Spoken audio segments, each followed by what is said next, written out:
Bonjour.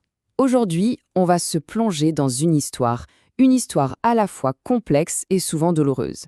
Celle des 132 ans qui ont conduit l'Algérie à son indépendance. C'est un récit de conquête, de résistance et surtout d'une transformation profonde. Et ça soulève tout de suite une question essentielle. Le Maroc, la Tunisie, ses voisins, eux, ont pu négocier leur indépendance. Alors pourquoi pour l'Algérie ça a été si différent? Pourquoi a-t-il fallu cette guerre, une guerre si dévastatrice? C'est vraiment la question au cœur de tout ce qu'on va voir. Alors, pour y voir plus clair, on va procéder par étapes. 4 grandes périodes en fait. On commence avec la conquête et les toutes premières résistances, entre 1830 et 1880. Ensuite, on verra comment une société vraiment coupée en deux s'est mise en place. Troisième temps, l'éveil du nationalisme juste après la Seconde Guerre mondiale. Et on terminera bien sûr par la guerre d'indépendance elle-même, de 1954 à 1962. Allez, c'est parti pour la première période, la conquête et la résistance.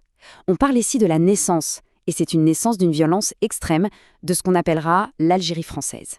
Tout commence donc en 1830. En France, le roi Charles X n'est pas très populaire, il cherche un coup d'éclat. Il lance une expédition militaire et prend Alger.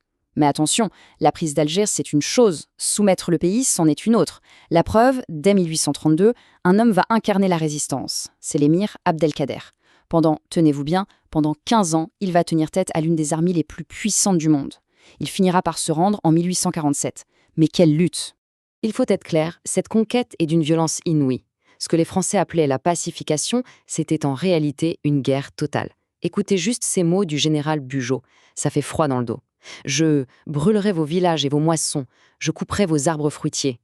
C'est la politique de la terre brûlée, purement et simplement. Le but était de briser toute forme de résistance par la terreur. Le bilan humain, lui, est juste effroyable. L'historien Kamel Kateb estime qu'entre 1830 et 1871, près de 400 000 Algériens sont morts. Morts au combat, bien sûr, mais aussi de faim, de maladies, tout ce que la guerre entraîne. C'est un chiffre colossal. Un véritable choc démographique pour le pays. Ok, une fois la conquête militaire plus ou moins achevée, la question c'est comment la France va-t-elle organiser sa domination? C'est notre deuxième partie et on va voir que ça va aboutir à la création d'une société profondément et structurellement divisée. Alors là, il y a un concept clé à bien comprendre. C'est ce qui rend l'Algérie si particulière. Ce n'est pas une colonie comme les autres. C'est ce qu'on appelle une colonie de peuplement. L'idée, ce n'est pas juste de prendre les richesses et de repartir. Non, le but, c'est d'y installer des Européens durablement. Pour Paris, l'Algérie, c'est la France. D'ailleurs, elle était gérée par le ministère de l'Intérieur, pas celui des colonies. Et ça change absolument tout. Le résultat, forcément, c'est une société fracturée, à deux vitesses.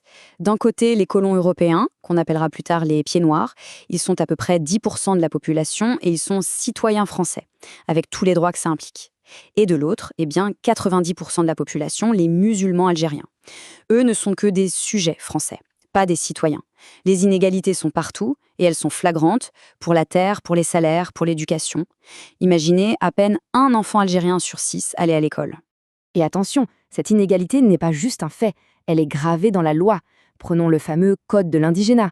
C'est un système de justice à part, fait pour les indigènes, avec des punitions très lourdes pour des broutilles. Ou encore la loi Warnier, qui a facilité la prise des terres des tribus pour les donner aux colons. Et puis il y a le décret Crémieux, en 1870. Il donne la citoyenneté française aux 37 000 juifs d'Algérie, ce qui a eu pour effet d'isoler encore plus la majorité musulmane, la seule à rester dans ce statut de sujet. Face à un tel système, on se doute bien que les choses ne pouvaient pas rester figées éternellement. On entre dans notre troisième phase, celle de l'éveil nationaliste. Une conscience politique algérienne, moderne, commence à prendre forme. Et cette conscience, elle va s'incarner dans des hommes. Le plus connu, c'est sans doute Messali Hadj. On le surnomme souvent le père du nationalisme algérien. Il faut se rendre compte que dès les années 20, il est le premier à oser demander haut et fort l'indépendance totale de l'Algérie. À l'époque, c'était presque impensable. Le chemin vers la guerre va se faire en plusieurs temps. D'abord, la création de l'Étoile nord-africaine en 1926, le premier vrai parti indépendantiste. Mais l'événement qui va tout faire basculer, c'est en 1945.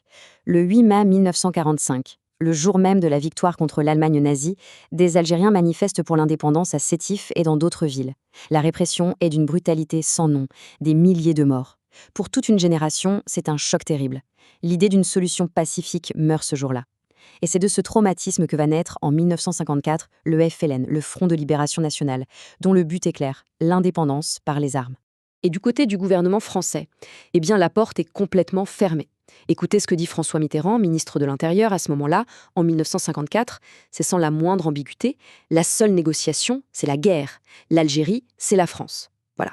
Le message est on ne peut plus clair, le dialogue est tout simplement impossible. Et voilà comment on en arrive à notre dernière partie, la plus sombre, la plus tragique, la guerre d'indépendance. Une guerre qui va durer près de 8 ans. Le coup d'envoi est donné dans la nuit du 1er novembre 1954, un jour qui restera dans l'histoire comme la Toussaint rouge. Ce soir-là, le FLN lance plus de 70 attaques coordonnées, partout en Algérie. Les cibles sont surtout militaires et policières. Il y a une dizaine de morts, mais le symbole est incroyablement puissant. C'est le début, le vrai début de la guerre d'indépendance. La réaction de la France est massive. Pour vous donner une idée, au plus fort du conflit, elle va déployer jusqu'à 400 000 soldats en Algérie. 400 000. Ce chiffre, il dit tout, de l'ampleur du conflit et de la détermination de Paris à garder l'Algérie française. La guerre s'enlise et en 1958, elle provoque même une crise politique gravissime en France. C'est ce qui va ramener le général de Gaulle au pouvoir. À Alger, il prononce cette petite phrase, devenue mythique, « Je vous ai compris ». Une phrase géniale dans son ambiguïté, chacun y entend ce qu'il veut. Les partisans de l'Algérie française se sentent soutenus et les nationalistes algériens y voient un espoir d'ouverture. C'est un vrai coup de maître politique et un tournant décisif. À partir de là, le processus politique s'accélère. De Gaulle est un pragmatique, il voit bien que la situation est intenable. En 1959, il lâche un mot qui change tout, autodétermination. C'est la première fois que le droit des Algériens à choisir leur destin est reconnu. Ça débouche sur les fameux accords d'Évian en mars 1962 qui actent le cessez-le-feu. Puis, le 1er juillet 1962, c'est le référendum. Et enfin, le 5 juillet, l'indépendance de l'Algérie est officiellement proclamée. Et ce référendum alors ? Le résultat est un véritable raz-de-marée, un plébiscite. 99,72% de oui à l'indépendance. Le chiffre parle de lui-même, il n'y avait absolument aucun doute sur la volonté du peuple algérien. C'est donc la fin de 132 ans d'histoire commune.